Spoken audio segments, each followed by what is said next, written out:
Kepada Tuhan. Mari kita sambut ibadah kita dengan penuh sukacita. Saya undang kita bangkit berdiri. Kita akan bersama-sama mengawali ibadah kita dan mengkhususkan ibadah kita pada pagi hari ini dengan satu pengakuan bahwa pertolongan kita datangnya daripada Allah pencipta langit dan bumi, yang kasih setianya kekal untuk selama-lamanya dan yang tidak pernah meninggalkan pekerjaan tangannya. Turunlah ke atas kita sekalian kasih karunia dan damai sejahtera dari Allah Bapa dan Tuhan kita Yesus Kristus dan Roh Kudus menyertai ibadah kita pada pagi hari ini. Amin.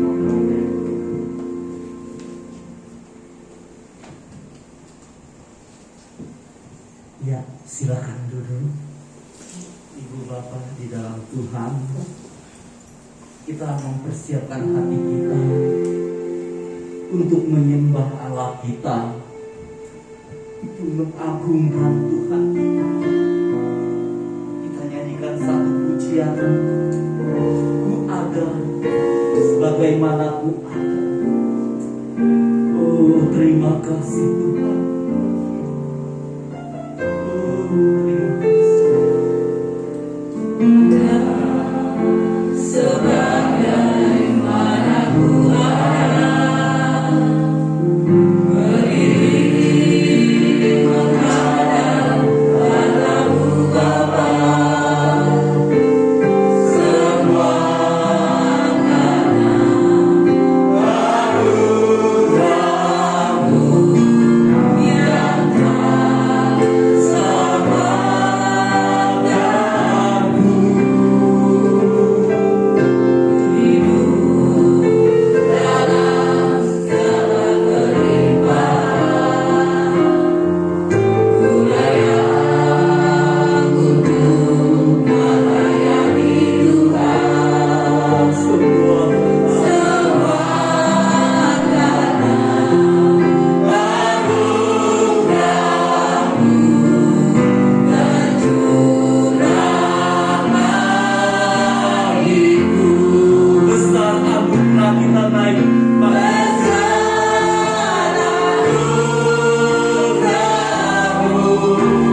sembah, sembahlah Dia, pujilah Dia, agungkanlah Tuhan kita di dalam Kristus Yesus. Oh ya Rabbana Sheka, ya Rabbana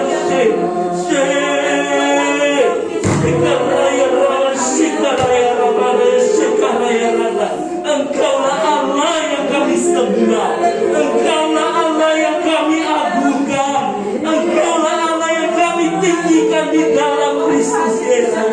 Dan pujilah Tuhan.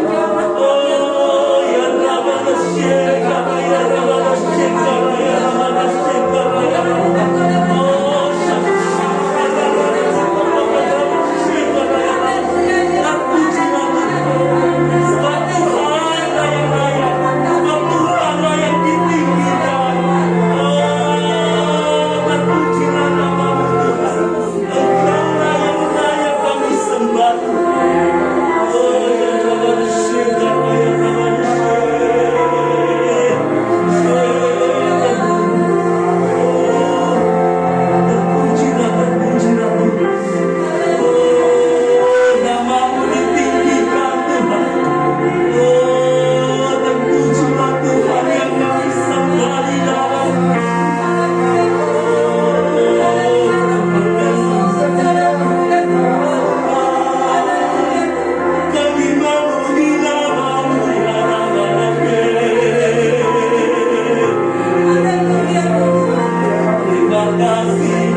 atas pagi yang indah ini Tuhan. Kami sudah datang ke hadirat Engkau Tuhan. Kami boleh memuji dan mengagungkan Engkau Tuhan. Siapkan hati kami, kuduskan kami dengan darah-Mu Tuhan, sehingga di saat kami memuji dan menyembah Engkau Tuhan, hadirat-Mu turun dalam hidup kami Tuhan. Berkati ibadah kami di dalam nama Tuhan Yesus. Amin. Silakan duduk Ibu Bapak di dalam Tuhan. Kita terus boleh memuji Tuhan Allah kita. Tuhanlah kekuatan dan mazmurku. Iya.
Amin.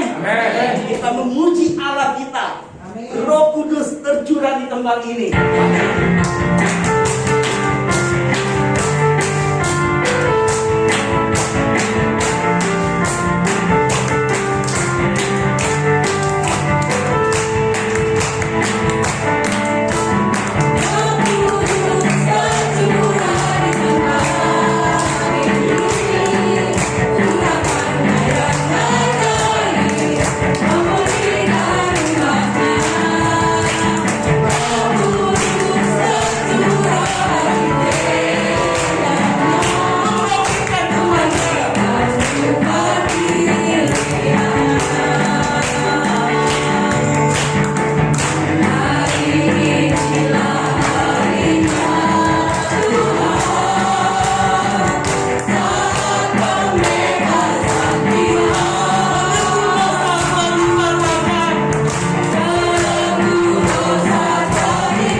Silakan duduk ibu bapak di dalam Tuhan. Kita siapkan hati kita untuk masuk dalam kebenaran firman Tuhan. Hanya Kau Tuhan di hidupku. Terpuji.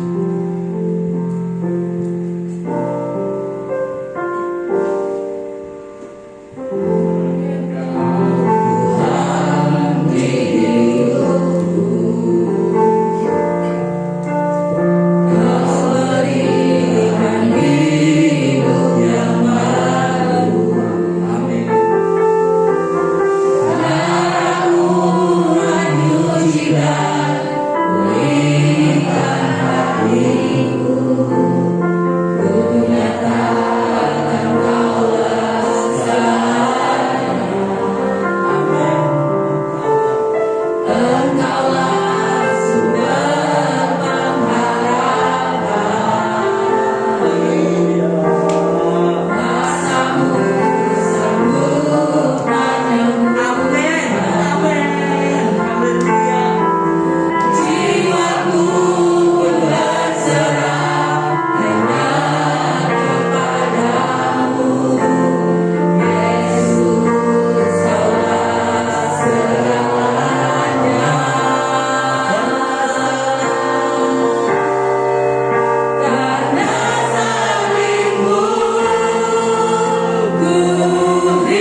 Kami sungguh percaya ya Tuhan, kuasa salib-Mu itu terus kami rasakan hingga saat ini.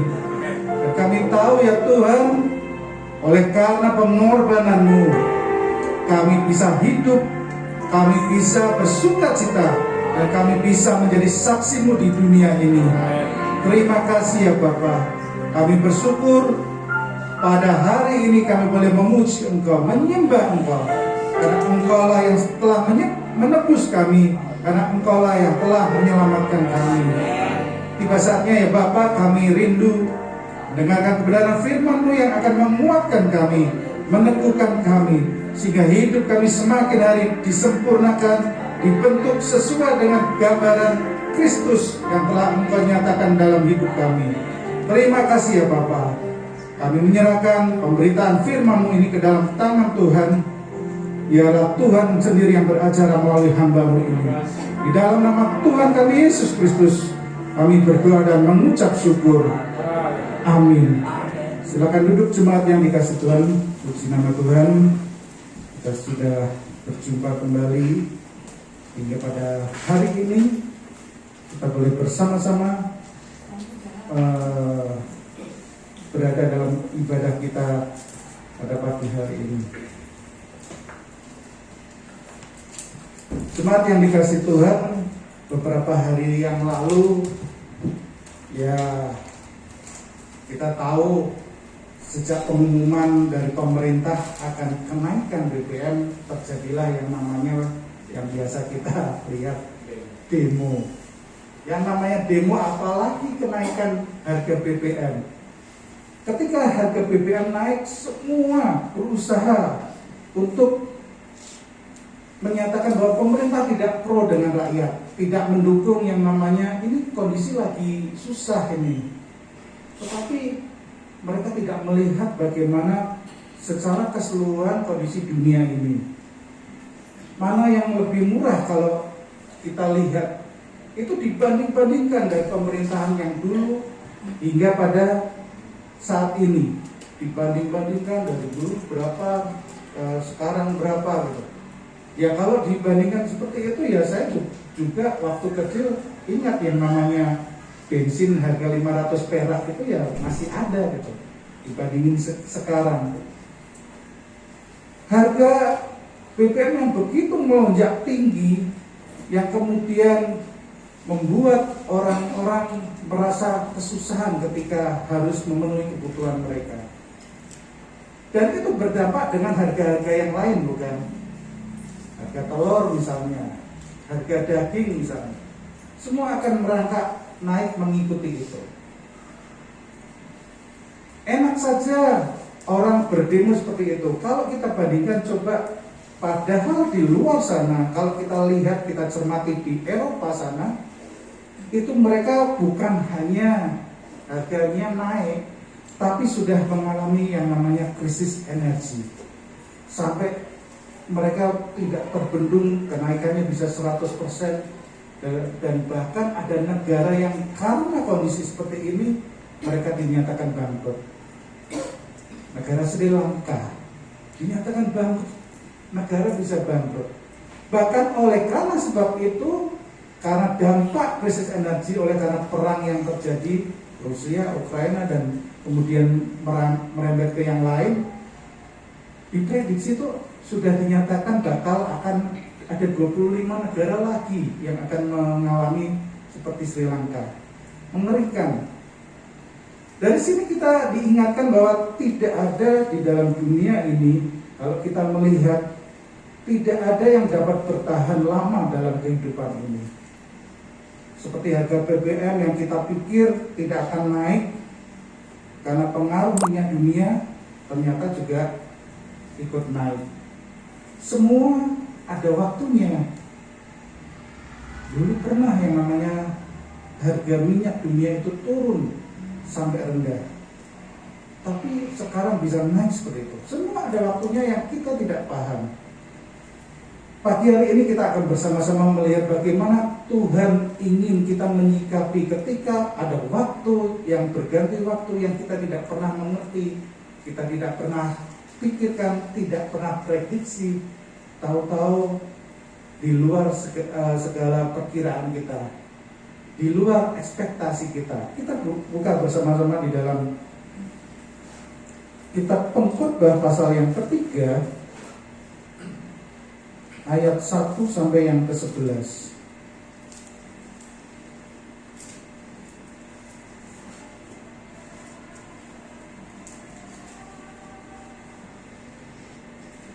Saya akan bacakan bagi kita sekalian Pengkhotbah pasal 3 ayat 1 sampai 11. LAI memberi judul untuk segala sesuatu ada waktunya. Untuk segala sesuatu ada masanya. Untuk apapun di bawah langit ada waktunya.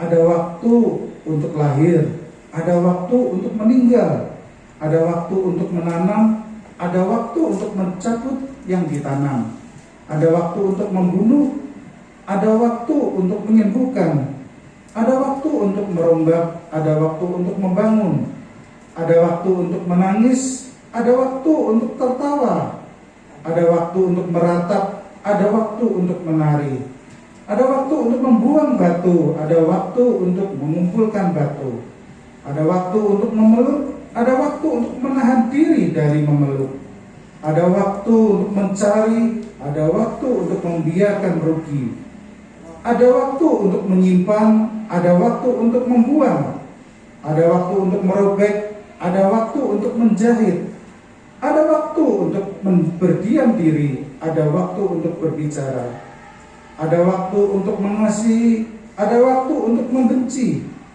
ada waktu untuk perang, ada waktu untuk damai. Apakah untung pekerja dari yang dikerjakannya dengan berjerih payah? Aku telah melihat pekerjaan yang diberikan Allah kepada anak-anak manusia untuk melelahkan dirinya. Ia membuat segala sesuatu indah pada waktunya. Bahkan ia memberikan kekekalan dalam hati mereka.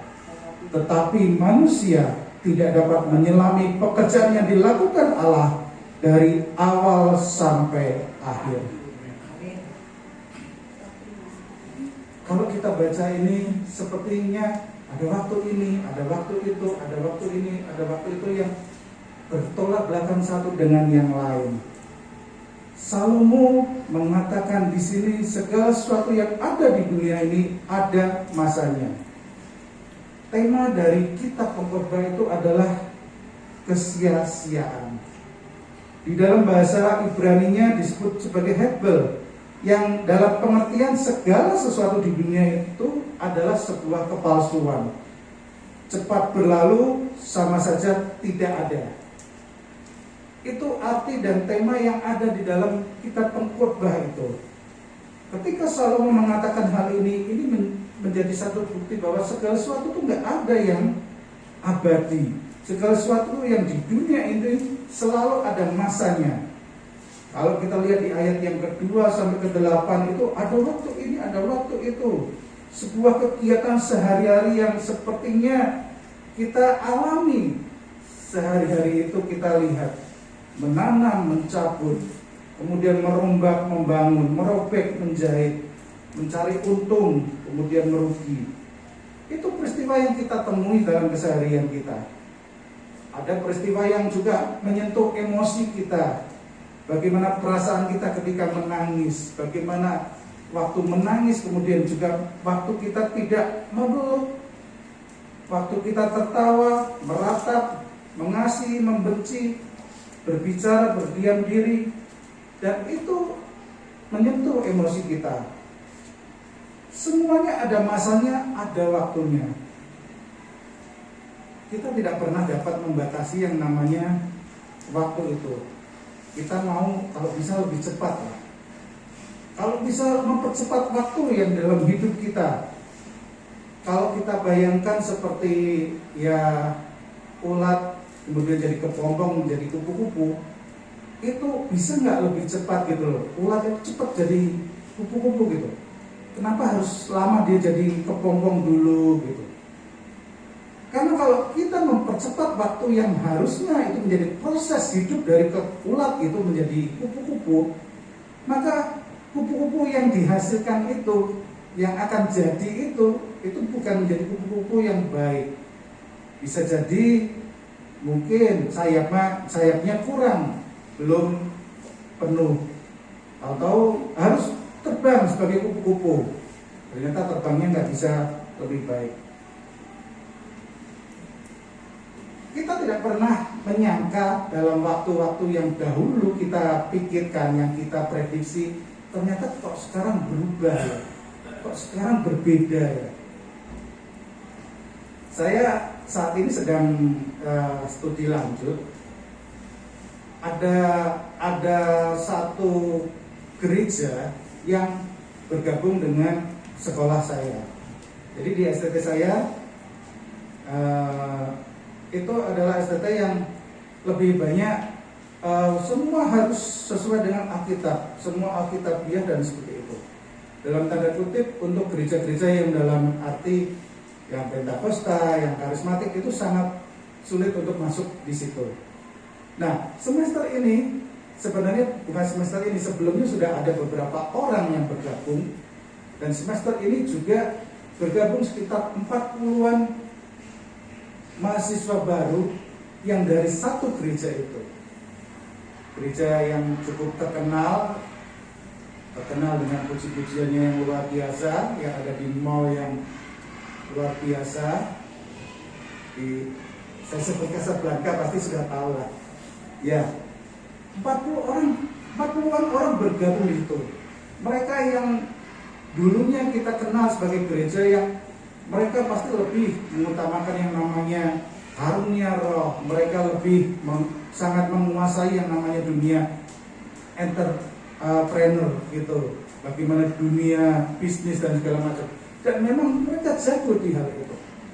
Mereka ketika mengembangkan jemaatnya di dunia usaha, merangkul orang-orang yang profesional seperti itu, memang bagus, manajemennya bagus, semuanya bagus. Bagaimana dengan ujian dan segalanya bagus. Tapi mereka mau belajar bagaimana Alkitab berbicara mengenai hidup ini, bagaimana sebuah pelayanan, bagaimana gereja sesuai dengan Alkitab.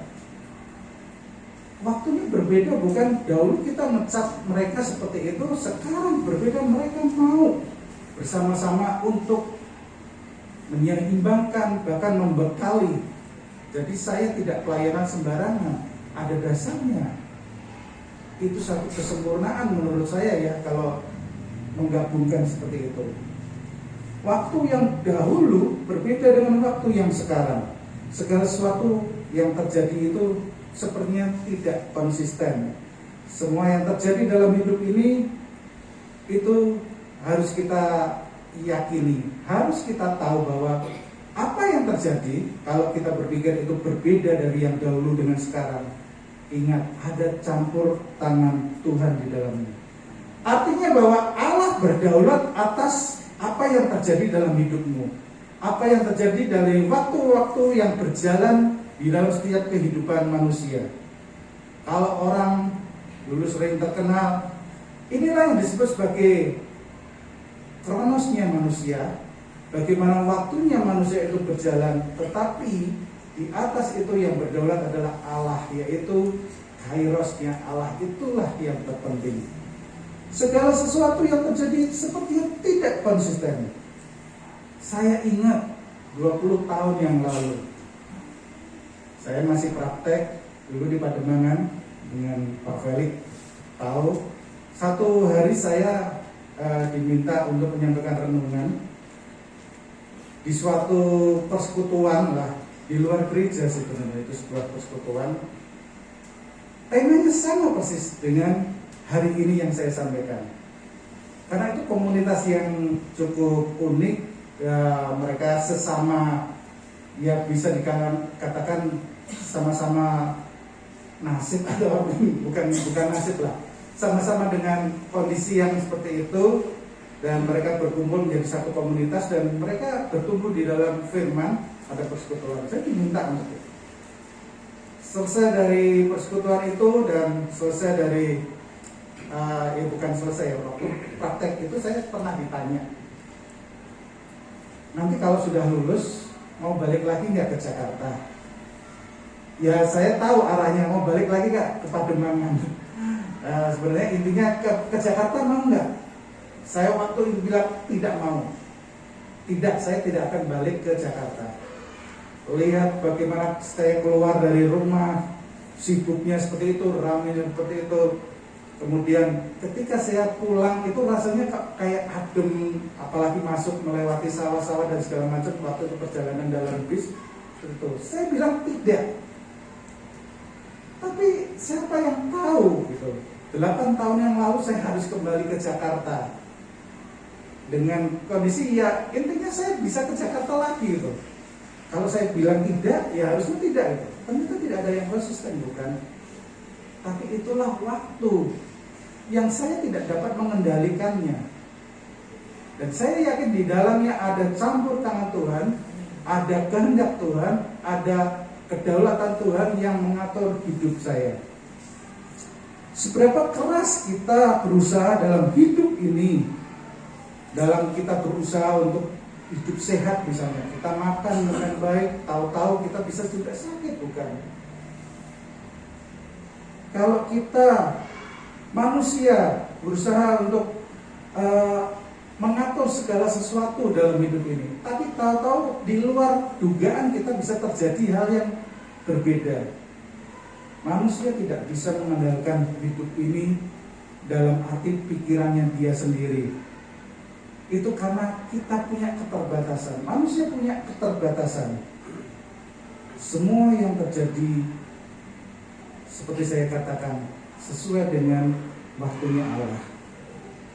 Apakah Allah jahat kalau orang sudah berusaha hidup sehat, makan yang baik, tahu-tahu kita menjadi sakit? Tentu tidak. Saya katakan Allah tidak jahat. Dengan sakit kita bisa ada sesuatu yang Tuhan ingin nyatakan dalam hidup kita. Dan saya ingin katakan segala sesuatu yang terjadi di hidup ini itu indah pada waktunya. Sebulan yang lalu, sepulang selesai dari sidang sinode Gereja Isa Masih, ini adalah sidang sinode bagi saya sebagai panitia ini terlama. Kenapa? Jadi panitia yang 3 tahun, biasanya cuma 1 tahun persiapan. Ini 3 tahun. Oleh karena ada pandemi, akhirnya mundur sampai 2 tahun seperti itu. Jadi sepulang selesai sidang sinode itu, 3 hari kemudian saya merasakan badan ini sakit. Tulang-tulang jemari jadi linu, saya kena flu dan segala macam. Waduh, pikirannya langsung ke arah COVID.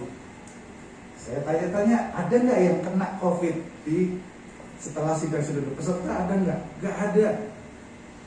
Nah, cuma saya berpikir, sudahlah, yang penting saya antem dengan obat. Saya minum obat flu, obat batuk, kemudian vitamin dan segala macam. Berjalanlah seminggu dalam kondisi itu, ya lemes, ya sudah ke rumah, di rumah aja gitu. Seminggu kemudian tiba-tiba istri dan anak saya juga merasakan yang namanya flu dan batuk itu. Tidak berlangsung lama, ya kita pikir sudahlah, cuma memang lagi musim flu dan batuk, pikirnya seperti itu. Tapi ketika terus lemes dan segala macam, jangan-jangan sama ini, jangan-jangan COVID. Kita diam di rumah, terdengarlah bahwa beberapa orang merasakan seperti itu dan mereka tes PCR. Saya tidak tes PCR. Pada waktu itu ada yang tes PCR, tahu-tahu salah kirim di grup WA. Nah, dia seorang opa, tadi opa tes dan ternyata hasilnya positif, sama cucunya juga ternyata positif. Waduh, karena pernah mendengar suara kami bindeng, ya istri saya, anak saya yang istilahnya flu gitu, langsunglah seluruh hamba-hamba Tuhan di situ disuruh tes PCR. Hari Minggu itu langsung kabar seperti itu, Selasanya kami tes. Karena saya pikir Senin tidak memungkinkan, saya Selasa tes PCR. Teslah saya di Royal Progress itu. Nunggu hasilnya itu lama banget. Katanya cepat dari jam 10 tes, kita tunggu sore jam 4 belum ada hasil, jam 6 nggak ada hasil, jam 8 nggak ada hasil. Udahlah tidur lah, kita tidur. Udah anggap aja kita positif. Benar. Saya penasaran, jam 1 malam saya buka handphone, kan biasa lewat email. Wah, punya saya keluar negatif yang saya. Ya mungkin ini ya. Karena saya sudah lebih awal, jangan-jangan kalau waktu itu saya tes bisa jadi positif. Dan istri saya dan anak saya ternyata positif. Apakah Tuhan jahat dengan sebuah sakit yang saya alami, keluarga saya alami? Tentu saja tidak. Dengan demikian akhirnya kamu tuh sudah dari awal persiapan sidang sinode sampai akhir tahu capeknya seperti apa, tahu seperti apa. Bagaimana Pak Haji yang tahulah capeknya seperti apa, tapi beliau sangat luar biasa. Oleh ketua panitia, wah kalau nggak ada beliau, wah transportasinya gimana nih? 2 orang, Pak Haji sama Pak Agung, wah dipuji-puji luar biasa ini. Betapa capeknya itu, dan akhirnya kami harus istirahat. Jadi artinya Tuhan memberi istirahat melalui kami harus sakit. Ini satu hal yang baik. Bagaimana waktu Tuhan membuat kami harus beristirahat. Artinya apabila kami tidak sakit, ya tentu kami akan istilahnya pergi kemana-mana. Badan kami benar-benar sebenarnya sakit, capek, tapi kami memaksakan diri. Tuhan memberi kami waktu untuk beristirahat. Kalau saya katakan semua memang sudah ada waktunya dan sudah Tuhan tetapkan. Tetapi apa yang Tuhan katakan bahwa semua indah pada waktunya, di ayat yang ke-11 ini satu hal yang perlu kita tahu, bahwa kita tidak dapat menyelami apa yang Allah kerjakan. Tidak ada yang tahu. Kadang waktu kok saya seperti ini ya, saya harus mengalami ini. Anak-anak saya harus mengalami seperti ini, keluarga saya harus mengalami ini. Tidak ada yang pernah tahu dan tidak dapat menyelami apa yang Tuhan kerjakan dan Tuhan nyatakan dalam hidup kita. Tapi saya ingin supaya kita tahu bahwa ketika kita punya waktu Allah yang luar biasa itu, Tuhan sudah berjanji indah pada waktunya, kita harus percaya bahwa apapun yang Allah buat dalam hidup kita, hasilnya itu adalah yang terbaik. Yang Tuhan inginkan adalah proses ketika kita melewati waktu-waktu itu. Yang Tuhan inginkan bagaimana ketaatanmu menjalani hidup ini, ketekunanmu, apapun yang kamu kerjakan, kerjakanlah itu dengan penuh syukur, dengan penuh percaya. Tuhan tolong, Tuhan akan selesaikan. Maka akhir dari segala sesuatunya itu benar-benar indah. Dalam waktu Tuhan, kita tidak pernah rasa tidak dapat menyelaminya. Tetapi kita harus belajar tentang kedaulatan Tuhan dalam hidup kita. Kita harus belajar tentang waktu Tuhan yang indah pada waktunya itu dalam setiap langkah hidup kita. Maka kalau kita lihat perjalanan hidup kita, dulu anak-anak kita yang susah sekali sepertinya bandel, tetapi setelah besar Tuhan bentuk luar biasa. Bisa jadi seorang yang sangat-sangat berhasil dalam hidupnya. Apapun yang sedang kita alami, Tuhan pasti punya rencana yang indah. Kalau di Alkitab juga diberi contoh, kenapa itu orang harus dilahirkan seperti itu. Ketika ada yang bertanya, kenapa dia harus buta sejak lahir? Apakah itu dosa dari orang tuanya? Enggak. Itu adalah waktu Tuhan, kedaulatan Tuhan, supaya kuasa Tuhan, kemuliaan Tuhan dinyatakan. Indah pada waktunya bagi orang itu, bagaimana kairos Tuhan datang terhadap orang buta itu, Tuhan menyatakan mujizatnya dan dia dapat melihat dan memuliakan nama Tuhan. Ujungnya, kalau kita merasakan keindahan waktu Tuhan itu, jangan sampai lupa, kita harus memuliakan nama Tuhan. Pagi ini kita belajar, ada tangan Tuhan yang berdaulat atas hidup kita. Ada Allah yang berdaulat.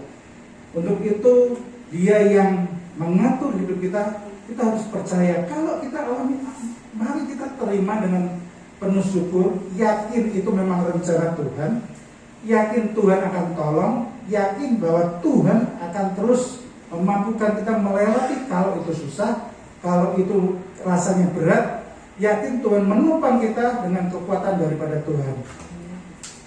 Kita memang tidak dapat menyelami rencana Tuhan, tapi iman kitalah yang kita jadi andalkan bagi kita untuk menjalani hidup ini. Iman kita bahwa kita tetap percaya Allah yang berdaulat itu menuntun hidup kita, memampukan kita melewati setiap persoalan hidup kita. Yang ditunggu oleh Tuhan, yang dinantikan adalah proses itulah. proses bahwa kita mampu membawa kepercayaan kita, mampu berada di dalam waktunya Tuhan, supaya kita menerima hasil akhir finishnya yang luar biasa, yang dikatakan oleh pengkhotbah indah pada waktunya itu. Artinya hidup kita itu tetap di dalam relnya Tuhan. Hidup kita tetap di dalam rencana Tuhan yang indah, yang seringkali di luar pemikiran kita, yang seringkali tidak dapat kita duga. Lalu hal yang kedua yaitu bagaimana respon kita menjalani semua itu.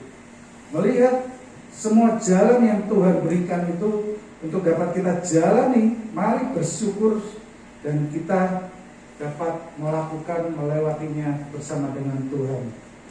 Percaya kepada Allah yang berdaulat atas hidup kita, di dalam waktunya itulah yang kita yakini bahwa kita akan sampai kepada garis akhir bersama dengan Tuhan.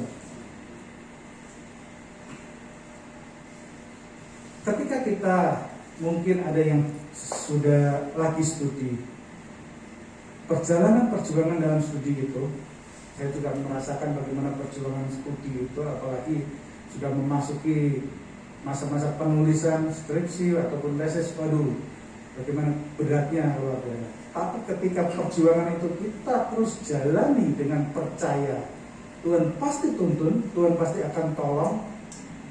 Kita lakukan dengan kemampuan yang Tuhan berikan, dengan talenta yang Tuhan sudah berikan. Kita yakin bahwa Tuhan pasti akan membuat kita indah pada waktunya menyelesaikan studi itu.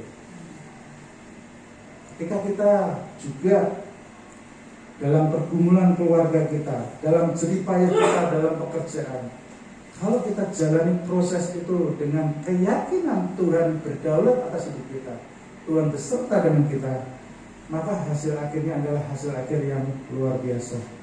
Kesabaran kita merawat orang yang sakit, misalnya, itu juga dilihat oleh Tuhan. Ketekunan kita akan mendidik anak-anak kita bagaimana menjadi pribadi yang takut akan Tuhan.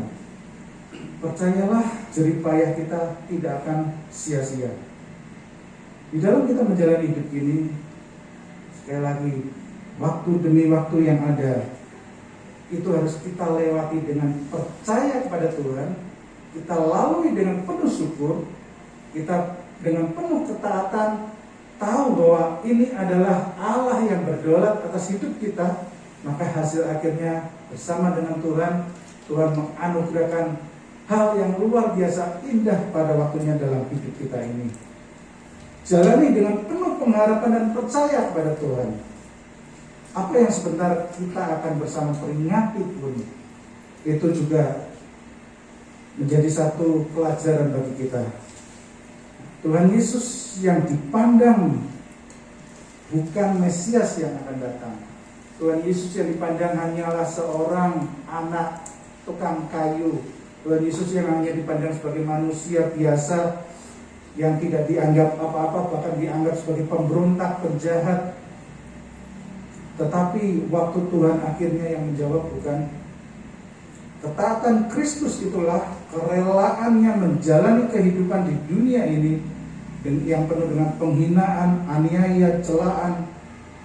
Bapa yang mengutus Kristus itulah menyatakan kehendaknya di dalam kematiannya di atas kayu salib, Dia menebus dosa kita. Dialah Sang Mesias Juru Selamat kita. Itu kita yakini bahwa adalah sesuatu yang indah dalam waktu Tuhan. Kalau Kristus tidak mati di atas kayu salib, maka kita pun tidak akan ada di tempat ini. Kita tidak akan diselamatkan oleh karena dosa-dosa yang harusnya kita tanggung hukumannya dalam hidup kita ini. Kalau Kristus yang rela menjalani waktunya yang luar biasa itu untuk menunjukkan bahwa Allah punya rencana yang indah bagi umat manusia, yaitu menyelamatkan kita semua, melepaskan kita dari belenggu dosa. Dan itu harus kita ingat dan terus kita kabarkan kepada semua orang. Kiranya pagi ini mengingatkan kita kembali, hidup kita ada di dalam waktu Tuhan. Jalanilah dengan penuh percaya. Ketika itu susah, ketika itu berat, yakin ketekunan kita, ketaatan kita itulah yang akan menghasilkan mahkota kehidupan dalam hidup kita. Karena Kristus sudah menyatakan, waktunya, suatu waktu nanti kamu akan menerima mahkota kehidupan itu. Itulah sesuatu yang saya katakan indah pada waktunya. Apa yang tidak mungkin kita selami, apa yang dilakukan Tuhan, tapi kita dapat menjalaninya dengan proses yang ada, dengan penuh percaya. Tuhan beserta dengan kita, Tuhan juga menguatkan kita, karena indah pada waktunya nanti kita bersama dengan Tuhan menerima mahkota kebenaran itu. Amin. Mari kita akan bersama memasuki dalam perjamuan kudus yang bersama-sama kita boleh nikmati bagaimana Tuhan yang luar biasa itu sudah menyatakan dalam segala yang ketaatannya dalam hidup kita. Terima kasih ya Tuhan. Terima kasih ya Tuhan. Kita percaya waktu Tuhan adalah waktu yang indah. Waktu di mana kita menerima mahkota kebenaran itu, Tuhan ingin melihat proses yang terus kita jalani dengan penuh ketaatan dan percaya padanya. Terima kasih ya Tuhan.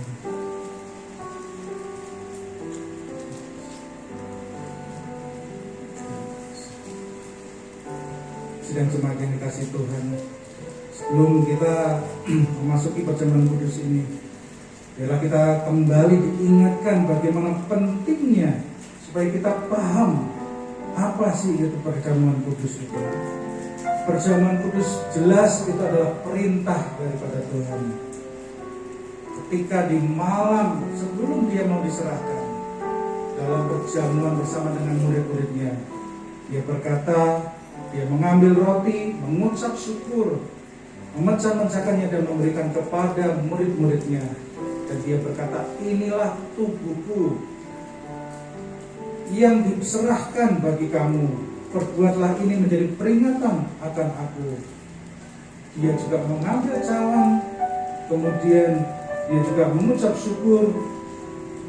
Dia berkata, cawan ini adalah perjanjian baru oleh darahku yang ditumpahkan bagi kamu. Tubuh Kristus sudah terpecah-pecah bagi kita. Darah Kristus sudah tercurah bagi kita.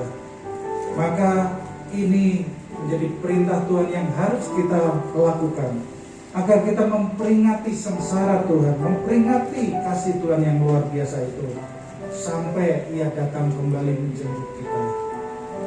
Perjamuan kudus ini juga tanda bahwa kasih Allah dalam Tuhan kita Yesus Kristus kepada orang-orang yang berdosa, sehingga pada waktu kita menerima roti yang dipecahkan yang melambangkan kehancuran tubuh Kristus, dan menerima air anggur yang melambangkan tercurahnya darah Kristus, itu juga menjadi peringatan akan kasih Tuhan yang luar biasa.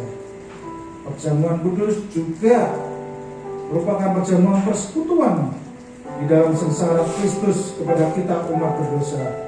Allah telah memperdamaikan kita melalui pengorbanan Kristus, itulah kita diperdamaikan dengan Allah, sehingga Yesus di dalam kita dan kita di dalam Yesus akan menjadi kenyataan dalam hidup kita sehari-hari. Jadi melalui perjamuan kudus itu kita dipersekutukan dengan Allah, diperdamaikan dengan Allah, dan kita juga dipersekutukan dengan sesama tubuh Kristus yang lain. Mari kita akan bersama berdoa. Sebelumnya menjadi satu peringatan bagi kita untuk memeriksa diri kita masing-masing sebelum kita memakan dan meminum perjamuan yang bersama-sama kita akan nikmati. Karena apa yang Tuhan katakan, jadi barang siapa yang dengan cara tidak layak makan roti dan minum cawan Tuhan, ia berdosa terhadap tubuh dan darah Tuhan. Karena itu hendaklah tiap-tiap orang menguji dirinya, sendiri, dan baru sesudah itu ia makan roti dan minum dari cawan itu. Mari kita akan berdoa. Bapa, kami mengucap syukur Tuhan. Kami percaya hidup kami ada di dalam waktu Tuhan yang indah. Kami percaya dalam hari-hari yang kami lalui ada tangan Tuhan yang memegang hidup kami. Ada kasih yang Tuhan yang terus menguatkan kami. Sehingga sesulit apapun yang kami alami, kami percaya ya Tuhan, kami ada di dalam waktu Tuhan, di mana kami boleh melihat sesuatu yang indah yang akan kami terima dalam waktu Tuhan di suatu saat nanti. Karena itulah ya Tuhan, kami terus memperingati akan pengorbanan Tuhan, bagaimana kasih Kristus tercurah bagi kami. Karena itulah sesuatu yang indah yang Tuhan sudah nyatakan bagi kami ya Bapa.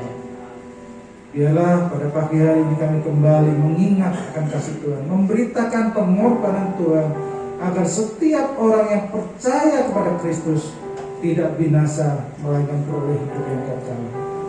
Berkati perjamuan kudus pada pagi hari ini, biarlah Tuhan menolong kami, memberkati kami, karena kami mengikuti apa yang Tuhan sudah perintahkan, memberitakan kesengsaraan Tuhan dalam setiap kehidupan kami. Amin. Bapak Ibu yang dikasih Tuhan, saya undang kita bangkit berdiri bersama.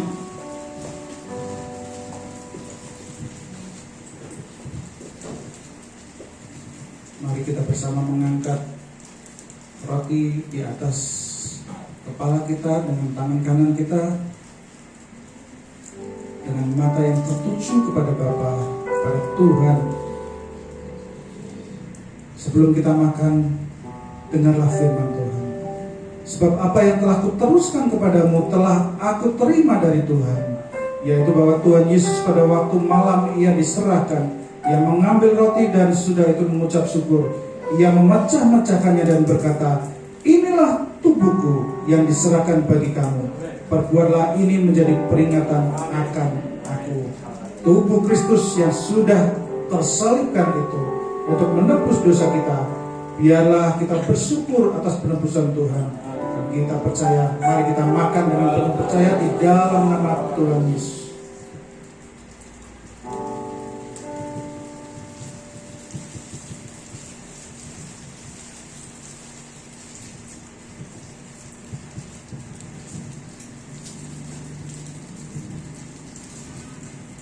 Mari kita angkat cawan anggur di tangan kanan kita.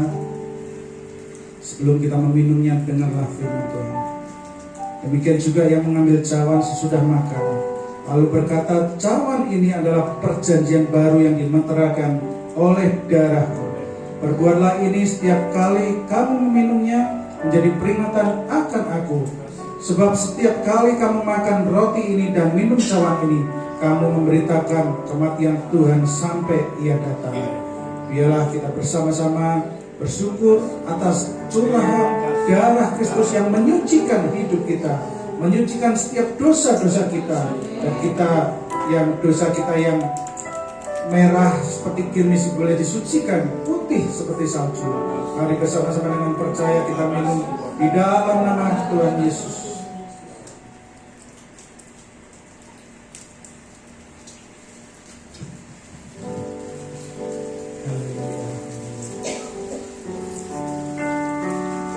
Bersama menyatakan syukur kita.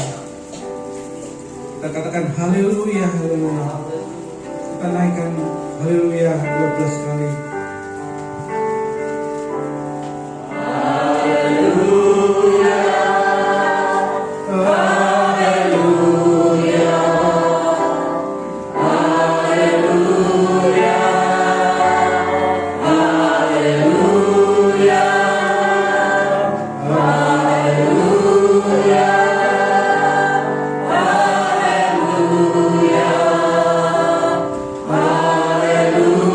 Haleluya.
kasih ya Tuhan.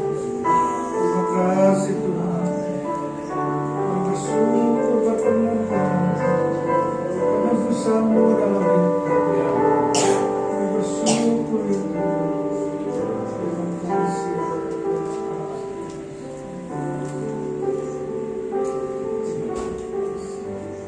Terima kasih ya Bapa. Engkau Allah yang mempedulikan hidup kami. Engkau Allah yang tidak pernah melepaskan kami daripada pegangan tangan-Mu ya Tuhan. Kami mengucap syukur ya Tuhan. Mengucap syukur pada hari ini kami memperingati kasih-Mu yang besar dalam hidup kami. Kalau tidak ada Kristus yang disalibkan itu, maka dosa kami tidak akan ditebus. Kami harus menanggung akibat dosa. Kami harus mati secara kekal. Tetapi karena Engkau mengasihi kami ya Bapa, Engkau boleh mengangkat kami. Engkau menjadikan kami anak-anak-Mu, dan kami dapat bersekutu kembali dengan Engkau ya Bapa. Kami mengucap syukur ya Tuhan buat kasih-Mu. Kami mau memberitakan kasih Tuhan yang besar itu. Kami mau membagikan kasih-Mu itu bagi setiap kami. Terima kasih ya Bapa untuk persekutuan dengan Engkau yang terus kami boleh ada bersama-sama kami lakukan. Untuk persekutuan dengan sesama tubuh Kristus, dengan saudara-saudara seiman, sehingga apa yang Tuhan Yesus doakan itu boleh nyata.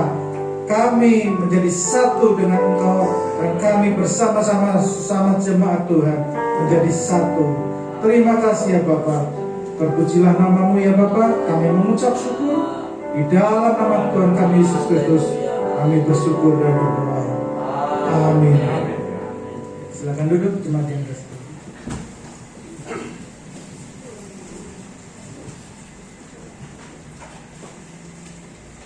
Ya, terima kasih Pak Pendeta Rudi yang sudah menyampaikan kebenaran firman Tuhan dan dalam perjamuan kudus, dan kami diberkati. Terima kasih atas pelayanannya. Iya, sebentar kita boleh memberikan persembahan.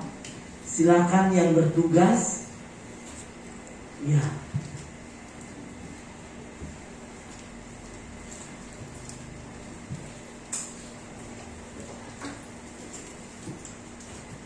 Bapa di surga, Bapa yang kami sembah di dalam Kristus Yesus, kami patut bersyukur atas kebaikan Tuhan, atas kebesaran Tuhan. Kami sudah terima Tuhan keselamatan yang sudah Tuhan berikan kepada kami. Kami patut bersyukur Tuhan atas semua anugerah yang sudah Tuhan berikan kepada kami. Biarlah firman-Mu Tuhan yang sudah disampaikan oleh hamba-Mu Tuhan. Tuhan, dalam kondisi apapun dalam hidup kami, kami tetap percaya kepada Engkau Tuhan. Engkau Allah yang selalu memelihara kami Tuhan, yang selalu menyertai kami Tuhan. Penyertaan Engkau Tuhan sampai selama-lamanya kami hidup Tuhan. Kami percaya Tuhan, biarlah segala sesuatu dikatakan ada waktunya. Biarlah kami percaya dalam kesusahan apapun dalam hidup kami Tuhan, karena Tuhan beserta kami. Kami percaya Engkau akan memelihara hidup kami Tuhan. Terima kasih atas kebenaran firman-Mu yang sudah disampaikan hamba-Mu. Berkati hamba-Mu Tuhan. Pakai hamba-Mu lebih heran lagi. Urapi dengan kuasa Roh Kudus-Mu. Berkati keluarganya di dalam nama Tuhan Yesus. Saya syukur dan berdoa. Sebentar kami boleh memberikan persembahan.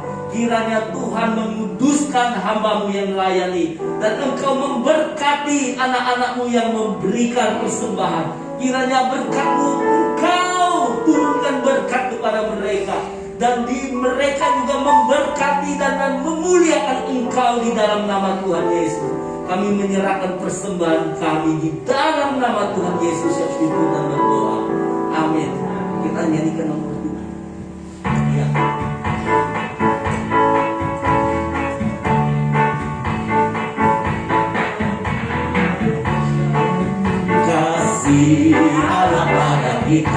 Diberkati. Diberkatilah anak cucu kita di mana-mana. Tuhan mengubah miskin yang menjadikan kaya. Yang merendahkan dan meninggikan duka. Bagi orang yang cucunya pasti tidak akan meminta-minta, karena menggenapi firman-Nya. Tiada yang mustahil bagi orang percaya.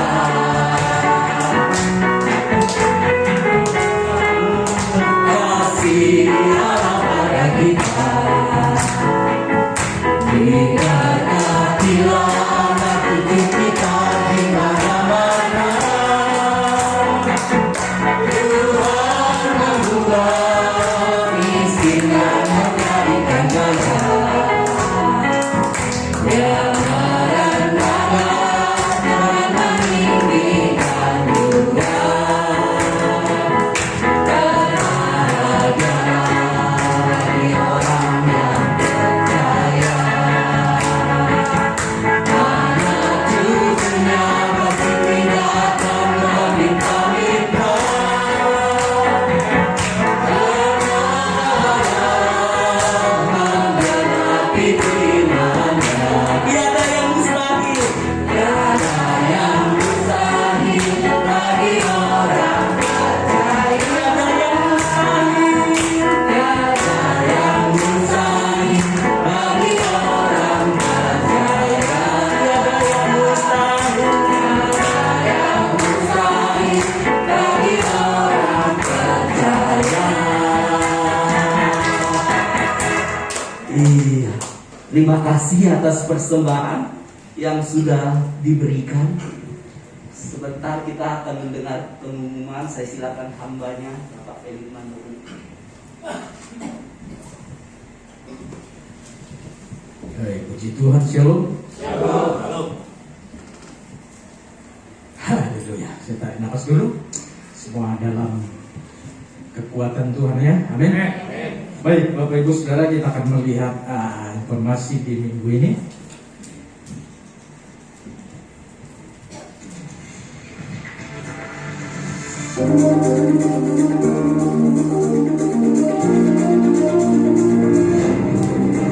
Haleluya. Tetap semangat bagi Tuhan kita.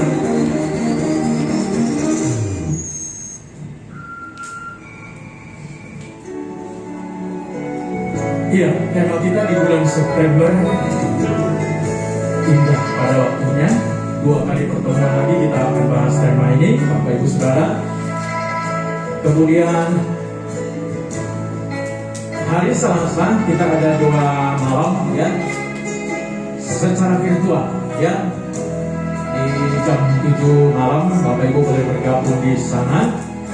Kita akan berdoa bersama-sama. Kemudian di minggu ketiga, minggu depan tanggal 18 September jam 8 ya, kita ada ibadah minggu seperti biasa. Kemudian para pelayan, di sana ada pembicara pendeta Muda Felix, pelayannya Bapak Andreas, singer Ibu Kristen Bapak Hasan, saudara Bendiensi, saudara Manuel Hasannya Bapak Kari, pendetanya Ibu Limyan ya. Kemudian persembahan kita yang kita terima di minggu ini, di minggu pagi ini, nanti Bapak Ibu bisa akses di grup jemaat ya. Lalu kita berdoa untuk jemaat ya, untuk gereja kita, berdoa untuk seluruh jemaat Tuhan supaya tetap eksis dalam Tuhan, iman bertumbuh, kesehatan dipelihara, pekerjaan. Kita berdoa untuk hamba Tuhan, berdoa juga untuk pergumulan kita untuk sebuah tempat ya. Terus kita berdoa. Nah Bapak Ibu Saudara, di bulan ini kita akan memperpanjang kontrakan ini, tempat ibadah ini ya. Kita masih tetap di sini. Ibu yang terbeban boleh memberkati pekerjaan Tuhan. Lalu kita doa untuk bangsa kita. BBM boleh naik, tapi kita terus dukung pemerintah, amin. Karena dilema, mau tidak mau pemerintah harus menaikkannya. Karenanya ya irit-irit lah ya. Apa yang perlu ya diberi ya. Lalu Bapak Ibu Saudara, terima kasih sekali lagi bagi Bapak Ibu Saudara yang sudah hadir dalam ibadah ini. Maju terus dalam Tuhan. Terima kasih untuk semua yang melayani. Dan Tuhan memberkati. Jerimalah saudara untuk pekerjaan Tuhan. Terima kasih sekali lagi untuk atensinya. Tuhan memberkati. Haleluya, haleluya, haleluya. Saudara, kita akan pulang. Sebelumnya saya sekali lagi menyampaikan terima kasih untuk sahabat saya, Pak Pendeta Rudi Haryanto, yang sudah melayani kita firman Tuhan pada pagi hari. Amin. Mari kita berdiri bersama-sama, kita akan tutup ibadah kita. Selamat datang bagi Bapak Ibu yang baru pertama kali. Ada saya lihat di sana Pak Gideon, maju terus Pak Gideon. Tuhan memberkatimu ya, memberi kesehatan senantiasa. Haleluya, kami memuji kebesaran-Mu. Kami memuji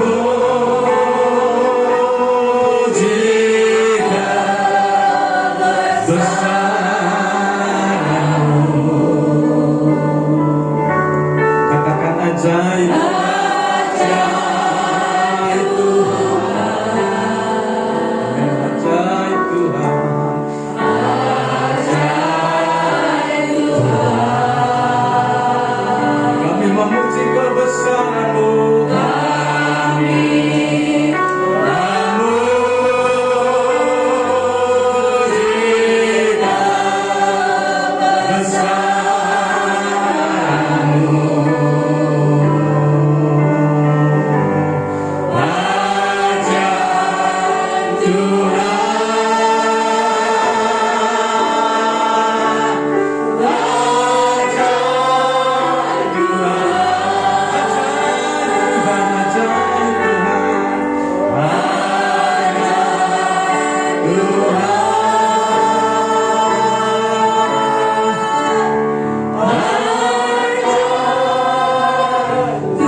Selesai ibadah ya Tuhan.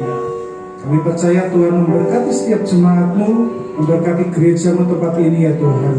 Apapun yang jadi pergumulan gereja-Mu tempat ini ya Tuhan, baik untuk tempat kontrakan di tempat ini, baik untuk pertumbuhan iman jemaat, baik untuk setiap hamba Tuhan, majelis pengurus, bahkan setiap jemaat-Mu yang lanjut usia pun ada di dalam perhatian Tuhan. Tuhan berkati setiap usaha jeripayah dari setiap jemaat-jemaat Tuhan, di dalam pekerjaan mereka, dalam keluarga mereka, di dalam usaha mereka. Tuhan berkati dan Tuhan curahkan setiap apa yang mereka kerjakan, buat mereka berhasil ya Bapa.